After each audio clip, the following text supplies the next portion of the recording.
Hi there. I just wanted to do a quick introduction to typing.com for you. Typing is going to be one of those skills that your students are going to need to be successful in your classroom. And just by adding 8 minutes a day, you will see a huge change in how your students are performing on their Chromebooks and for you in class. So, typing.com starts at this home page. And this is actually where your students will come. They'll be in the student login page. But let's talk about how easy it is for you to set everything up for your students. You'll click on your teacher login, log in with Google, click on your account, and you're going to walk through the steps. We are, of course, in the United States.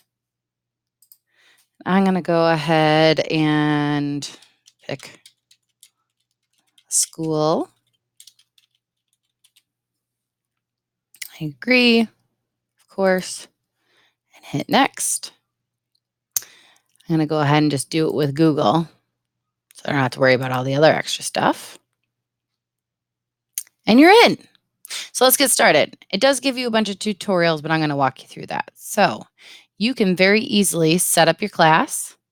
You can sync it with your Google Classroom. So I'm going to go ahead and click my account again. Allow it to go to Google Classroom and have typing.com connected. Takes a minute, of course, to think as it's connecting. So I'm going to go ahead and pick my practice class just because that's going to be my example. I'm going to sync my selected class, and then you can view that class here. If you are in a middle school setting, you are going to want to create more than one class so that you have the ability to separate them out. All right. Now, in your dashboard, you will start seeing your students showing up. You have your My Classes section where you can see your different classes. Here are my different students right now.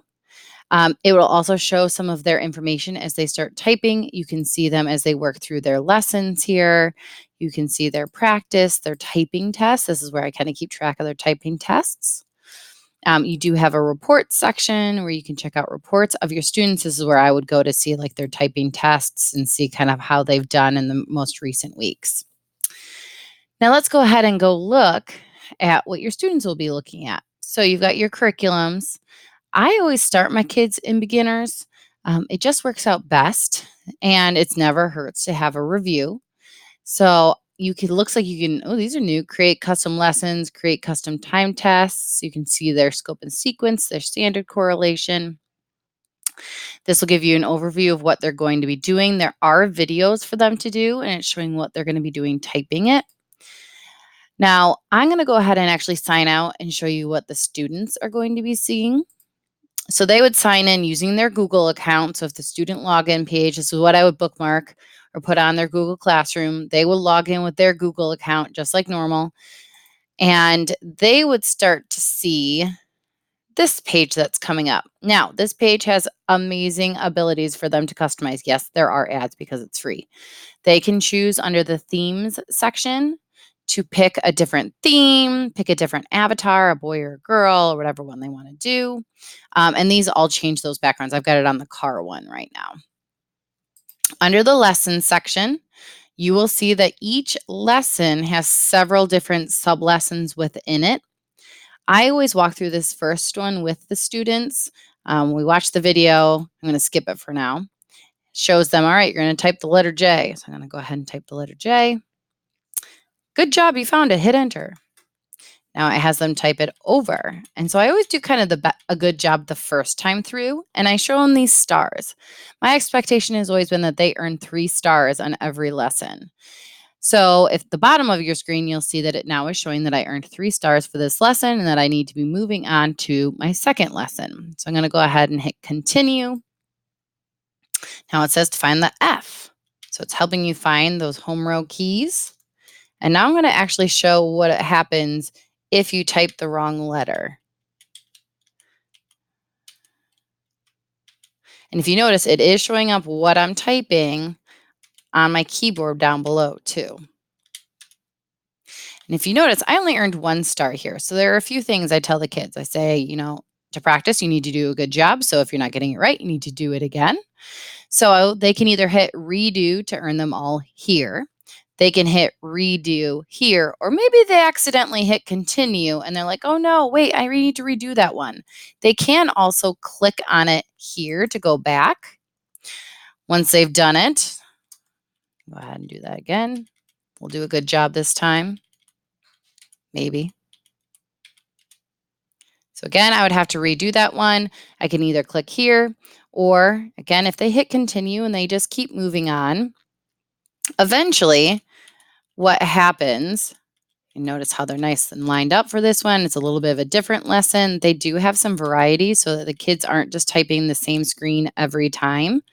They have some game options for them. Lots of fun activities that keep them engaged for the 8 minutes. So I got it. Again, if I notice I missed something, I can click on it right here. At the very end, I always had my students show me when they've got to this final wrap up, it'll show them a screen with all of their stars that should be filled in. I always expected my students to show me that so that I could see that they had gotten 3 stars on everything. And if not, I would help them find the ones that they needed to redo. Now, back into your main screen. Again, you can see as I'm working through, I can quickly see what they've done here. Eventually, this will get filled in and will show all of my stars filled in. You have an intermediate section for your kids who maybe, if you're in 6th grade and they're doing better, you could have them move to intermediate. You could have them on advanced. There are some tech readiness and career prep. These really aren't typing. Some of the coding essentials are typing. There are reinforcements. So these are practice typing. And there are some fun kind of choose your own adventure stories for them to practice. And then any problem keys that they might need once they get going. I always have my kids do a test once a week. You'll see one of them here that I've done as a practice test on here. I always have them do a 1 minute and I have them set goals for what their expectation is. Just kind of an idea. I always had my 3rd graders' expectation by the end of the year was 15. And then it goes up by 5. So every year after that is 5 more. So 4th grade was 20, then 25, 30, so on and so forth. I also have them allow them on Fridays to play games. So there are games within this website that they can play. NitroType is always a big one for them. And then again, they have achievements because they kind of are getting XP points. It's gamified where they're able to kind of improve their avatar. It shows those different avatar achievements and levels, their typing test achievements, all of those there. And this kind of shows what will happen next depending on what avatar they've picked. So again, 8 minutes a day. That's all your students need. This is a free, easy to use website where your students will love coming to type for 8 minutes a day. When you're getting ready in the morning, everybody's coming in, have them do 8 minutes of typing while you get attendance done and you get lunch count done and you get your life together, because we all know we need that.